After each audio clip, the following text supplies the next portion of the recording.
My name is Bongegile Hlela-Maphumulo. I'm from New Leaders Foundation, a project manager for Data Driven District Triple D in the province. I am here today because I had to deliver a presentation and share the insights on the analysis of grade 11 2024, which is our current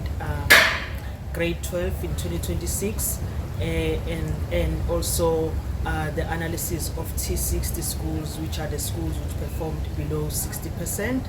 And the analysis included the learners who are high flyers, who as the province we could support so that they will give us the bachelor passes at the end of 2026, and also the learners who are struggling, the progress learners and the learners at risk, whom we need to support as early as in term 1 so that they do pass at the end of the year.